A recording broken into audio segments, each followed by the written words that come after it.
Good morning, everybody. Morning. How are we doing? Good? Good on this chilly Sunday morning in Sydney. That Antarctic blob really hit us. They were talking about that. I don't know if you saw that. But hey, and congratulations to Ali and Sean. I'm sure they're watching on the live stream from the hospital right now. I'm sure they are. I tell you what, if you saw Ali last week, heavily pregnant, and then you saw her husband, who's about 7'5", but I don't know how tall he is, and you're thinking, that labor's going to be intense with that husband that tall. So anyway, they got through it. Zachary Halvor Barnes is his name. Zach Barnes. Sounds like a famous name, doesn't it? Zach Barnes. Pretty cool. Can't wait to meet him. Fantastic. Let me ask you a question. Have you ever been entrusted with something important? Something really important? Ever been entrusted with something that someone expected you to take care of it? I don't know, maybe it was a bit of a coming of age thing. Was it a car, or was it a house when you were left alone to look after the house? I don't know. Or maybe have you been the person doing the entrusting? Have you ever entrusted something quite special and important to somebody? I recently read both autobiographies of Jimmy Barnes. I think it's Working Class Boy and Working Class Man. Whew, are there some stories in there? Man, if you don't know him, Jimmy Barnes is one of Australia's rock and roll legends, and he's led quite the life. Some funny anecdotes in there, but also there's quite a lot of hard stuff to read. A lot of sadness, a lot of bad decisions and mistakes, and some of it's a pretty tough read. He's incredibly honest in the books, and one of the saddest things is he shares about how people took advantage of him when he was quite young, particularly when it came to his career and his finances. Look, he didn't finish school. He didn't go to university. He just wanted to be in a rock and roll band, and he sure did that. But he had no idea how to manage his career, no idea how to manage his finances. And so he entrusted that responsibility to someone else. Problem was, they had no idea what they were doing either.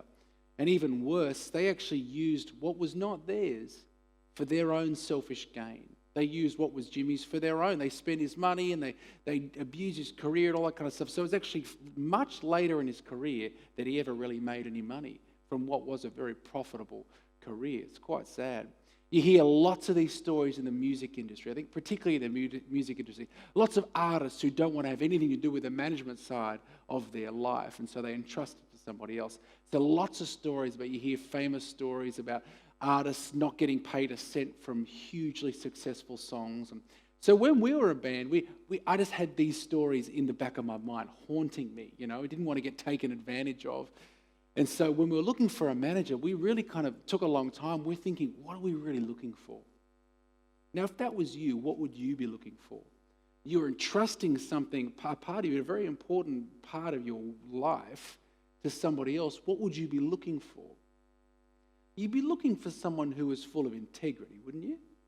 You'd be looking for someone who was selfless, who actually had your best interests at heart, not theirs. Because what they're using is not theirs. You're entrusting them with your finances, your career. Now, what you're actually looking for in someone like that is responsibility and accountability. They're two really key things, aren't they? Responsibility and accountability. Well, that's what we learn about in the passage that was read for us so well by Tony before. Responsibility and accountability. Now, we're continuing in our series called Knowing Who You Are. And I hope you've been enjoying it. I've really been enjoying these 8 little images we're looking at as we try to answer, what's it like to be a Christian? We're fleshing out the picture of Christian identity. What's it like to be a Christian? It's a little bit like being an athlete. It's a little bit like being a farmer, a bit like being a pilgrim, a citizen. We've got a couple more weeks to go. We're going to look at labourer, soldier, and sheep. How's it like a sheep? You're a sheep. That may not be nice, but anyway, that's going to be a good one, trust me. Today we look at being a Christian's a little bit like being a steward. Being a Christian's a little bit like being a steward. Now, we don't use that word much anymore in our everyday language, do we? Steward. What does that mean? Well, it comes from the two sort of old English words. There's the word for house, and then there's a word for sort of keeper or guardian. They put that together, steward, right? That's what I mean, sort of someone who takes care of something important like a house, okay? Now, I reckon you could switch out the word steward for manager. And that's what our passage does today. The New Testament uses the word steward in 1 Peter 4. We'll look at that in a moment. Steward your gifts. But you could swap out steward for manager. Today in the passage, we see a faithful and wise manager, don't we? And we also see the opposite, an unwise and unfaithful manager. So as we seek to kind of fill out our picture of Christian identity, we're going to ask these two questions, right? We're going to ask in terms of being a steward. So if you're a follower of Jesus, you're a little bit like a steward. How? Well, we're going to answer these questions. What have I been given to steward then, to use well? What have I been given, and how can I use it? Now remember, we've already looked at what makes a good steward, responsibility and accountability. So that's in the background of our minds as we try and answer these questions.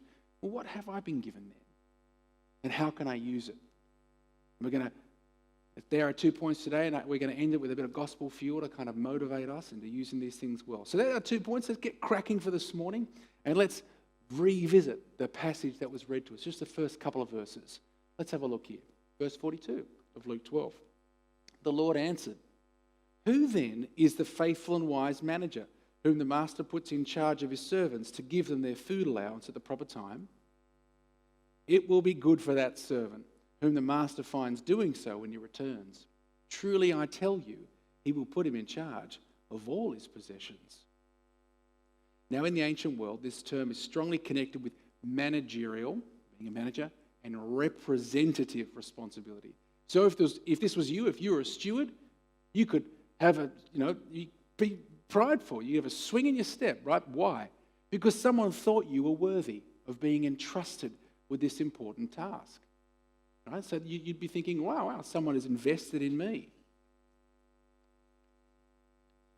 Responsibility is an important character trait of the steward, and part of our responsibility, okay, we're thinking about this, what does it mean to be a good steward, is to assess in our own lives what we've been given.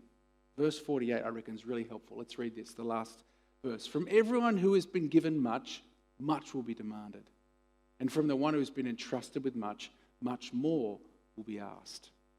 So, the first thing we notice about the steward is their work involves the distribution of things that are not their own. The master puts them in charge of his possessions to do what with? Whatever I like. They're mine. No. Manage the house, make sure the servants are well careful. To do what? To do the master's work on the master's behalf. Right? It might sound totally obvious, but we've got to make this point because from this everything flows. The stewards are not owners. Okay? The stewards, managers are not owners. Very important point. Now, speaking of kids before, we got little Zachary's just been born. With lots of kids back here at the earlier service and the kids ministry.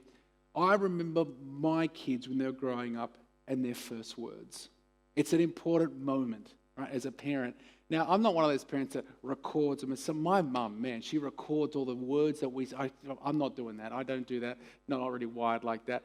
But you remember the words they say. It's so cute, right? What are the ones that they say first usually, right? Mummy, daddy, yep.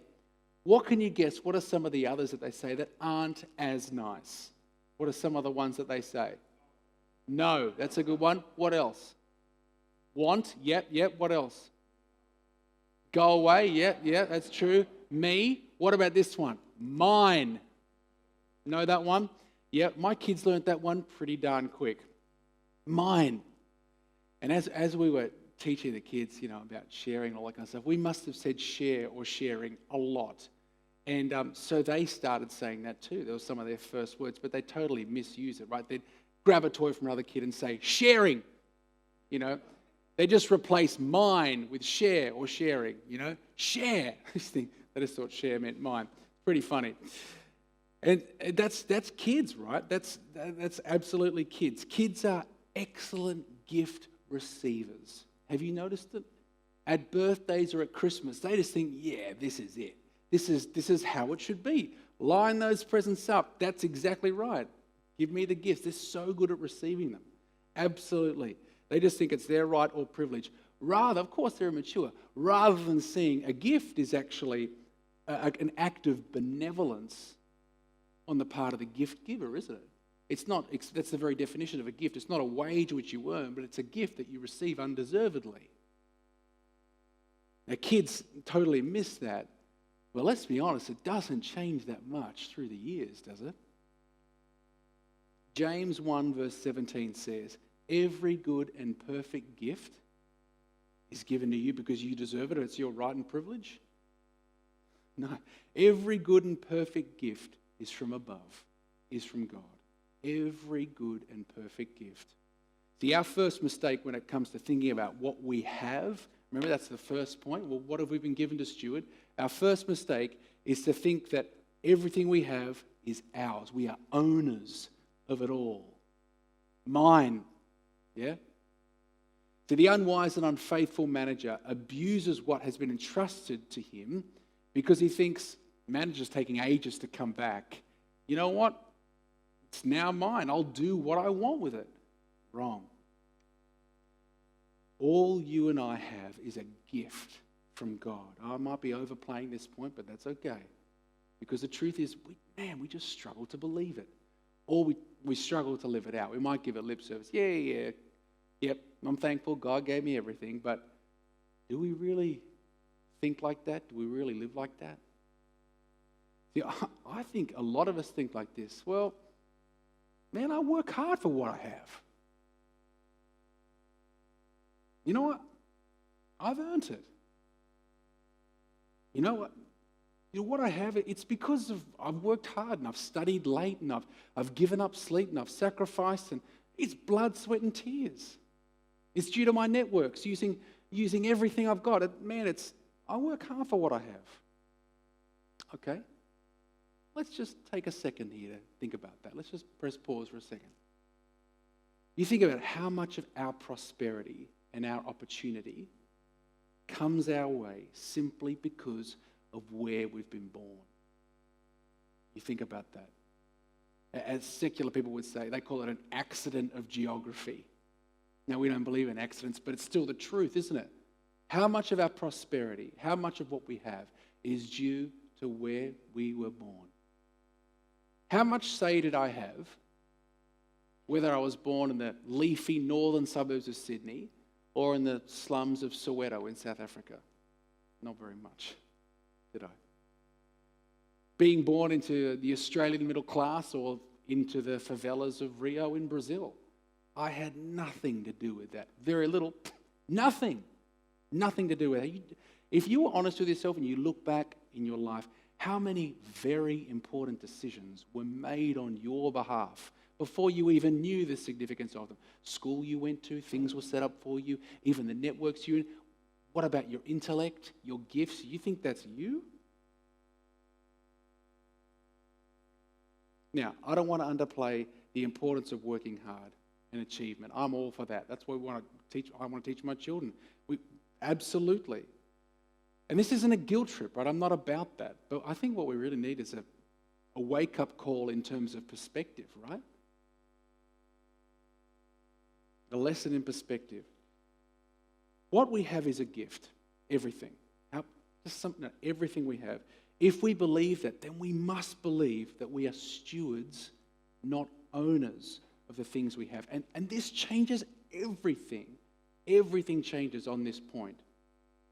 Now, a bit of a side note here, but I think this is helpful.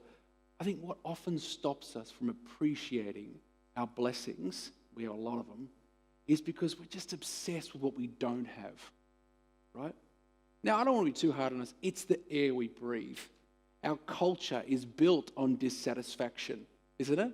I mean, that's marketing gurus know us well. That we're no good at being consumers if we're content with what we have, right? That's just the truth. TV, billboards, we're bombarded with advertisements for don't be happy with what you have, get this, that'll make you happy. It's the air we breathe, but it's a con. It's a total con. I fall for it all the time. It's a total con. And what it does is robs us of clarity of seeing what we really have. Okay, so we've talked about changing the way we look at what we have. We look at it not as mine, because what happens when we do mine? Mine, close the hands, don't we? When we think about that, then we're not really going to release things very easily. When we think about, no, everything, I don't deserve it, everything's a gift. Doesn't that change our posture of open-handedness? You see how things can flow easily through you. I love that, blessed to be a blessing. I think that's really true, actually. The reason we receive things, not just for us, but to bless others. Okay, so we've looked at that. Everything is not ours by right, but it's a gift. And that changes how we use it. And that move on to our second point then for this morning. What have I been given? We looked at that. And now, how can I use it? All right, if everything I have is a gift from God, how can I use it? The steward, the manager in the passage, is given a task with the expectation. There's an expectation attached to it that they'll accomplish it, right? In the parable, the steward was to give the household servants their food allowance at the proper time. And we can also see that the master left the steward to do this for him. The master's not there. He needs the servant to do this, the steward to do this on his behalf. The faithful and wise manager or steward uses the resources they've been granted for the benefit of who themselves? No, their master and their servants. This is accountability, isn't it? And here we see the exact opposite in our passage, verse 45. But suppose the servant says to himself, my master's taking a long time coming. He has taken ages to get back. You know what? He's probably not coming back. Foolish thought. And what does he do then? He thinks what he's been given is his, and I'll do what I want with it. He then begins to beat the other servants, both men and women, and to eat and drink and get drunk. The master of that servant will come on a day when he does not expect him, and at an hour he is not aware of. And what will happen? He'll cut him to pieces and assign him a place with the unbelievers. Whew, pretty heavy, eh? There is an expectation that what the steward was given was to be used to serve the master and the people in his care. Likewise, there is an expectation that what we're given is to be used for the benefit of others in service of our master, the Lord Jesus. Let me ask you this. How do you feel about being held accountable for what you've been given? How do you feel about that? Make you nervous? How do you feel about the fact that one day you will stand in front of the one who made you? The author of all things, the one who held the sun in his hand, the one who made everything, one who made you, and the one who gave you everything that you have. Every breath is from God, Scripture says. How will we feel when we're in front of him giving an account of what he gave us? Dave, I gave you that awesome house. How'd you go with it? Oh, you mean I was meant to use that for other people too? Yeah, that's the idea. There he is now. That's quite all right. But think about it. That boat you have, how'd you go with sharing that? Well, put anything in the blank. How did you go? The idea was that wasn't just for you. You see, it's confronting thinking about this. We should be a bit nervous, but let's change our thinking around this. Let's not be nervous. It's a privilege. Blessed to be a blessing. It's awesome. You get to use what you have to bless others and give God the glory. That's actually an amazing opportunity. It's exciting. Change our thinking around this. We get to be used for his greater purposes because we've been given a special task. We've been entrusted with much.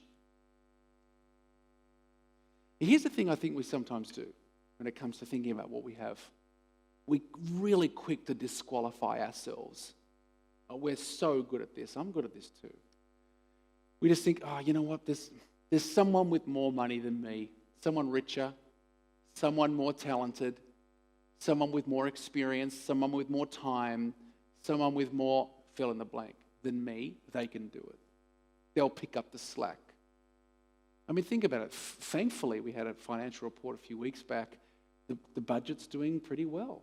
But I'm sure there'll come a time when there's going to be a dip in the budget.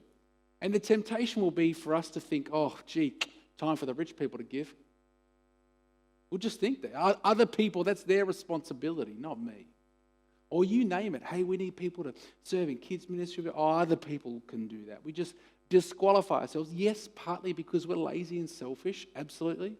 And we value comfort over other things. But also because we just think, God can't really use me for what I have. It's not that impressive.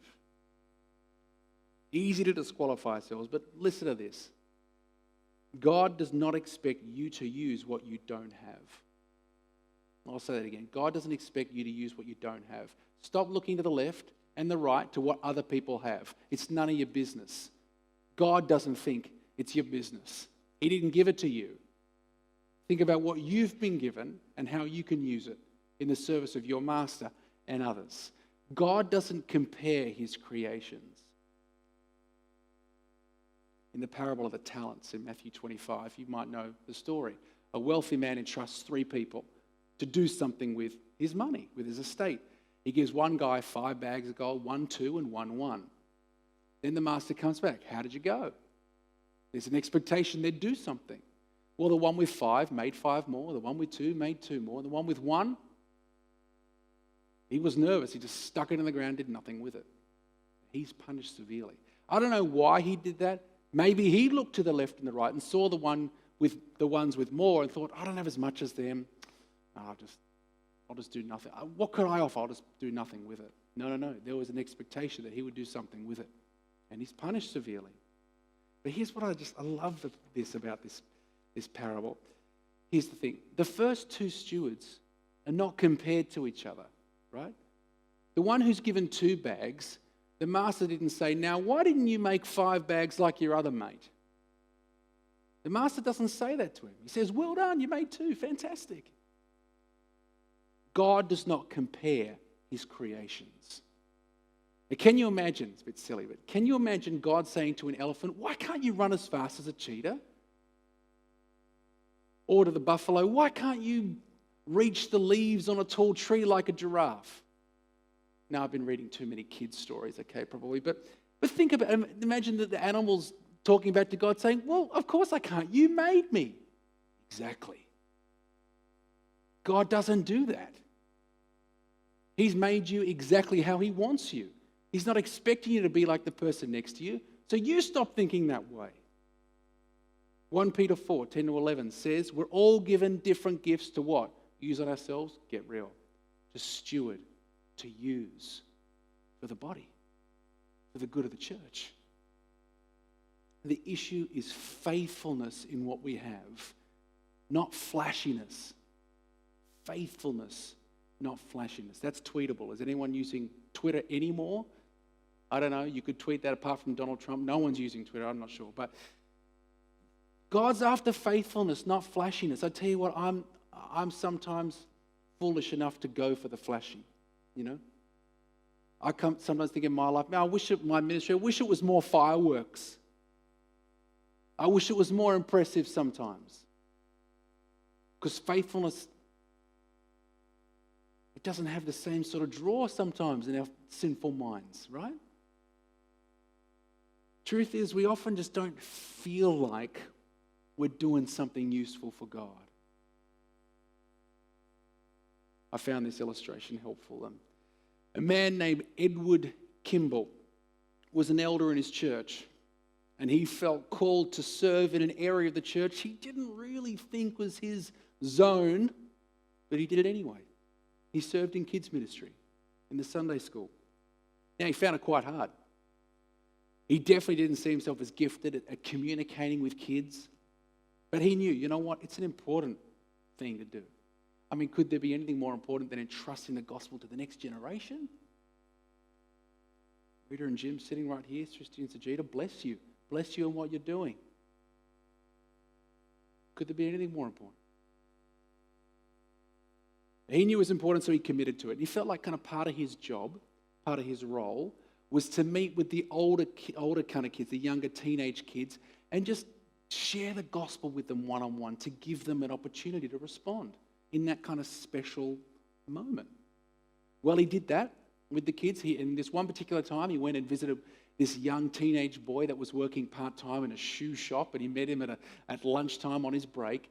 and shared the gospel with him. And in his own words, Edward said he fumbled through this gospel presentation, like just made an absolute mess of it. That he, in his own words, he said that. Fumbled through, but presented the gospel. And the young teenage boy received it. Gave his life to Christ right then and there.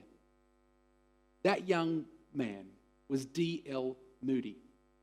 He grew up to be a very famous and prominent evangelist. And he used to hold huge rallies, inviting people to give their life to Christ. Well, one man did that at one of these rallies. His name was Mordecai Ham. He grew up to also be a very famous and prominent evangelist. He used to hold big rallies. You know who turned up to one of his? A young man from North Carolina by the name of Billy Graham. Now, we all know about Billy, the greatest evangelist of the 20th century. He held, as we know, many rallies and crusades, came to this country a number of times. And my own mother was one of those thousands of Australians who responded to the invitation to follow Jesus. Therefore, myself and my two siblings grew up in a home that knew Christ. And we were introduced to the truths of the gospel from an early age. That happened as a direct result of the humble ministry of Edward Kimball.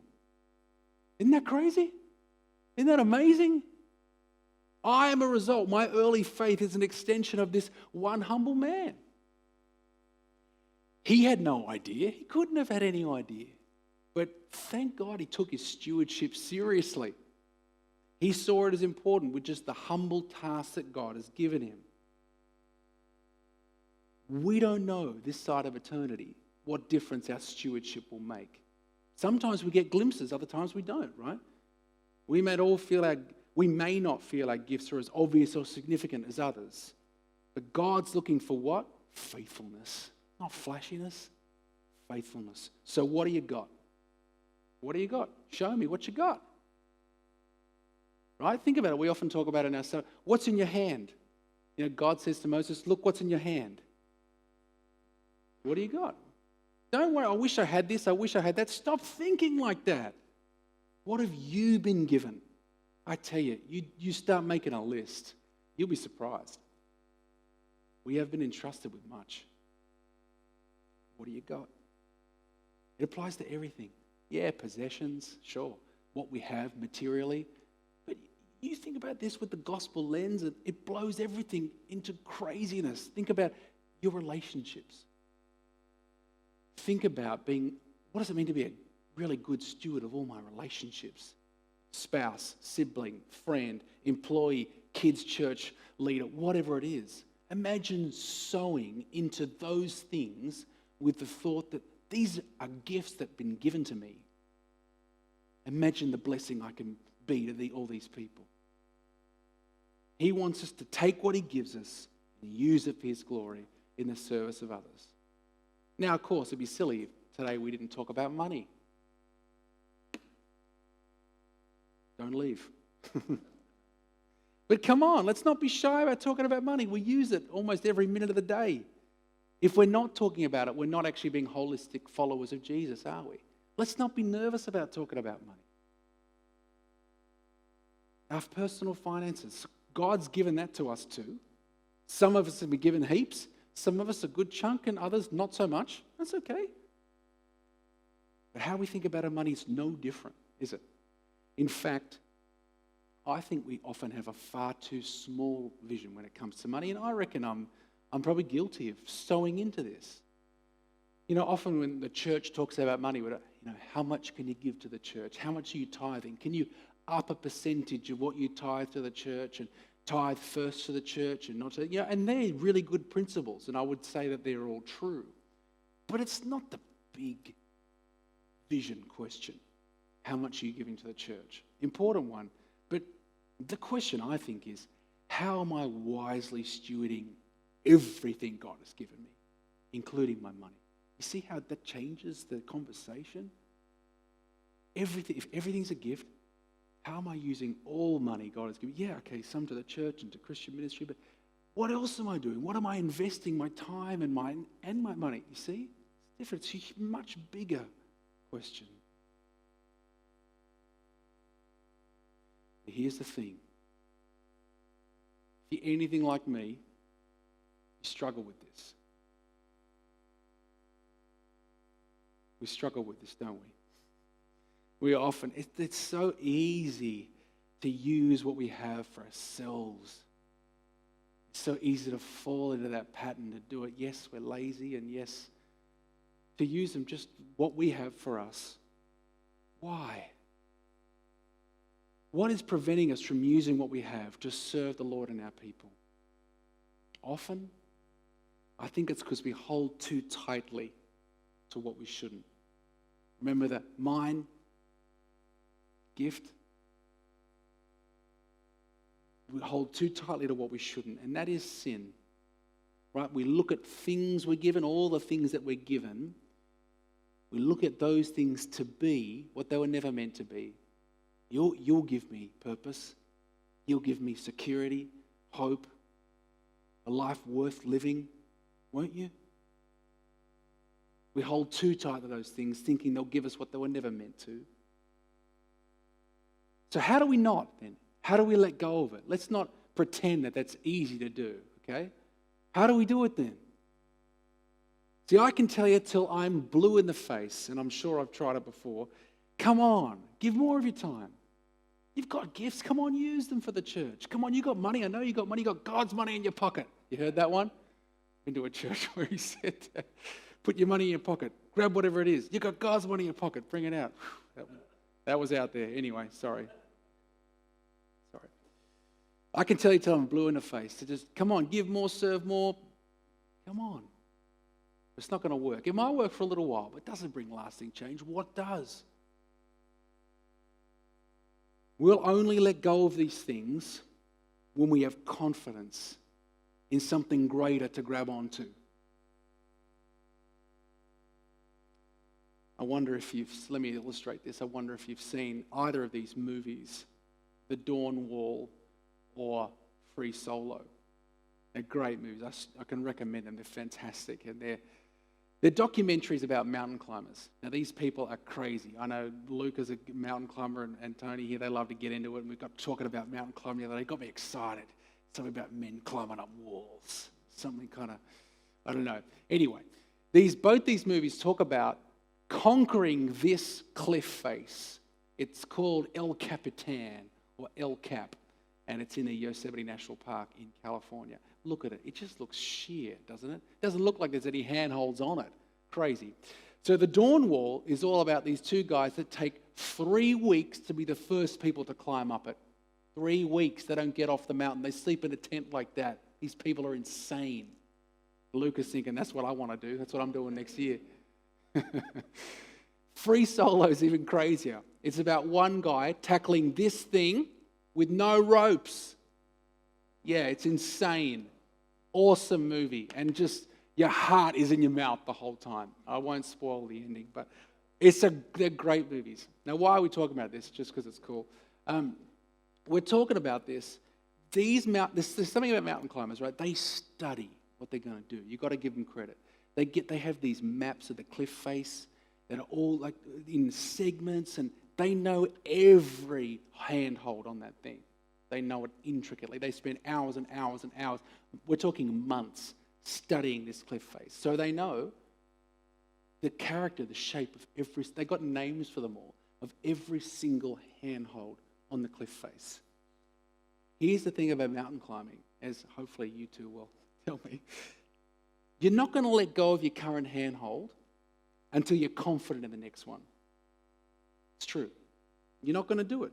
You wouldn't risk your life, particularly when you're free soloing with no ropes, right? Without being really confident of what you're about to hang your life on. But of course, there's always risk, isn't there? There's always risk. There's an element of faith in transferring your weight from one thing to the next. It's an element of faith. You and I, we will only let go of the material things, of the things we have, of this way of thinking of what I have is mine. We'll only let go of that when we have confidence in what's next, in something else to grab onto. How do we get that? Jesus says, You know, whoever wants to be my disciple must deny themselves, take up their cross, and follow me. For whoever wants to save their life will lose it. But whoever loses their life for me and for the gospel will save it. You want to save your life? Who doesn't? You want to save your life? Lose it. It feels like death. It does. Giving up that handhold, giving up, we spend so much time building and sowing into this. Giving that up, that's hard. That feels like death. It's supposed to. Jesus says it. It's that feeling when you transfer your weight to something else and you look down and you see there's a big drop here. There's a risk. Yep. It's faith. It's hard. Feels like death.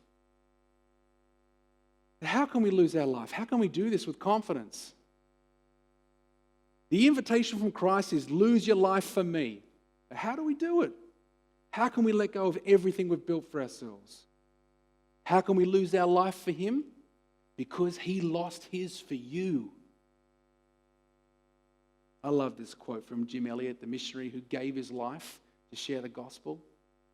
He is no fool who gives what he cannot keep to gain what he cannot lose.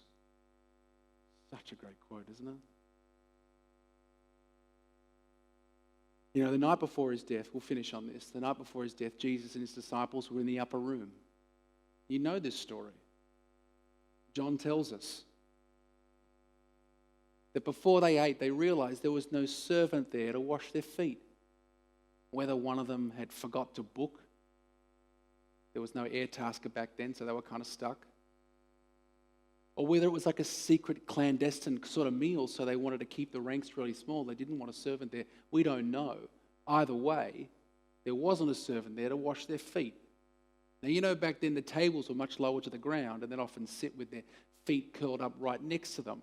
They wore open-toed sandals. The roads weren't paved. You know, so we're talking about crusty, gross feet.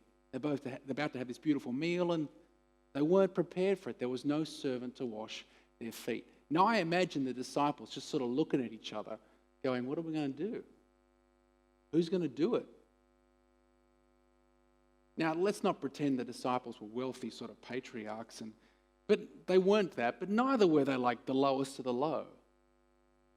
None of them wanted to lower themselves to be the lowest of the low, to be a servant to wash stinky feet. Pretty gross, right? It's hard to blame them. They're just looking around at each other. Who's going to do this? Well, we know who did. Jesus himself. He humbled himself. John tells us he took off his outer garment, wrapped a towel around his waist, knelt before them all, and washed their feet. Man, I would love to have been there just for the awkwardness in the room, you know? Like they're busy looking around, who's going to do it? And then their master, their teacher, is the one to do it. Wonder how they felt. See, what prevented the disciples from being the ones to do what Jesus did? I'll tell you what. You know it. They were holding on to something they thought was better. What were they holding on to? I guess position, status, some sort of dignity, airs and graces, something like that. They thought that was better than serving. But Jesus always shows us another way, doesn't he? They thought holding on to that was more valuable than serving one another. But Jesus Christ, he had far more to let go of than them. Talk about status, Son of God. He let that go. Just like his outer garment, he took it off. He took off his airs and graces. He took off his dignity and knelt down before them and became dirty so they could be clean. How did he do it? He could do it because he was secure in his identity. He could do it because his hope was not in worldly status or the things we grab. Through his ministry and his life, death and resurrection, he shows us the truth of what this is. It's nothing. Don't base your life on that. He did it because his identity wasn't in that, but was in his relationship to his Father. He was a beloved son. No one could take that away. Kneeling, getting dirty, nothing could change that. You know, in Christ, you and I, we got far more than we could ever comprehend, ever know. Chosen, adopted.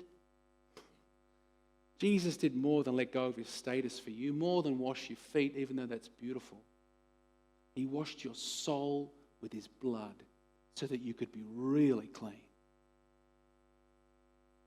You know what? Armed with this knowledge, deep in our hearts, in the seed of personhood of who we are, we can then begin to live as faithful and wise stewards because we know everything's a gift.